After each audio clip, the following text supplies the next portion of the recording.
Welcome to Peloton Movie Reviews. I'm down in the basement with the trash and the Peloton, and it's time to watch Deep Cover.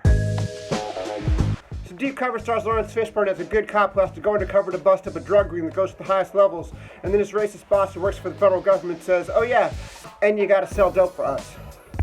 Somebody reminded me that Dr. Dre is going to be doing the Super Bowl halftime show this year, and that got me kind of a Dr. Dre kick, and looking for what I consider kind of the forgotten Dr. Dre song, the theme of this movie, this first collaboration with Snoop Doggy Dogg. This movie is beautifully shot. I kind of wish I was not watching it on a Peloton. And here's the song. Dun, dun, dun, dun. Dun, dun, dun, dun. Jeff Goldblum shows up, and we know he's a bad guy because he's wearing a tie, a dress shirt, and a Cosby sweater with the sleeves pushed up over the elbows. Lawrence Fishburne is so deep undercover that he gets busted for drug dealing, takes the rap, and goes to court. And guess who his lawyer is? Cosby sweater. One thing I like about this movie that feels very ahead of its time, it's very interested in the power behind the power. It's not interested in like the street thug from like the 80s movies. It's interested in the people who are really pulling the strings, like the Jeff Goldblum character, this politician in Latin America, folks like that. Okay, we've reached the exotic dancer nun scene, which we'll call the intermission, and I'll be right back.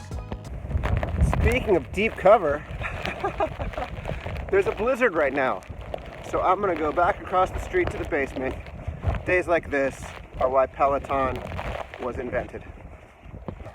So now we're at the point of the movie where Lawrence Fishburne is making so much money as a drug dealer, which his supervisor made him do, that we start to wonder, will he just stay a drug dealer? Like, it's so much more lucrative than being a cop. Now we see the most intense game of hot hands I've ever seen. Ooh! Alright, now Lawrence Fishburne's character is really kind of torn between two worlds because there's going to be a bust that might take down the money launderer lady who he has kind of fallen for. I was going to say there weren't enough action sequences in this movie, but then there's a backseat shootout. Woo! See you soon, David. Yeah, we'll have shrimp. Then we'll have barbecue jumbo shrimp, motherfucker! Major spoiler, Lawrence Fishburne's character John realizes that he's in the middle of one of those conspiracies by the US government to sell drugs to black and brown people in order to finance Latin American leaders who are fighting communism. This theory doesn't get much play in the mainstream media until the mid-90s with Gary Webb stories in the San Jose Mercury News, but this movie had it pretty much down in 1992. Now we see how high it goes. Jeff Goldblum informs us that Guzman goes fishing with President George Bush. Great testament to the intensity of this movie that my output is actually faster in the second half than it was in the first half. This section of the movie takes place in my hometown, San Pedro, California. Pete House! Alright, I'm not going to ruin the ending. I'm just going to say, this is a brilliant movie. I feel bad I watched it on a Peloton.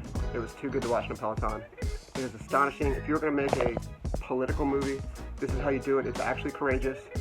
It introduces ideas into the culture that weren't necessarily there widely at the time it was released. Just spectacularly done, and maybe the best closing song ever in any movie. I don't know. See you next time, Peloton Movie Reviews.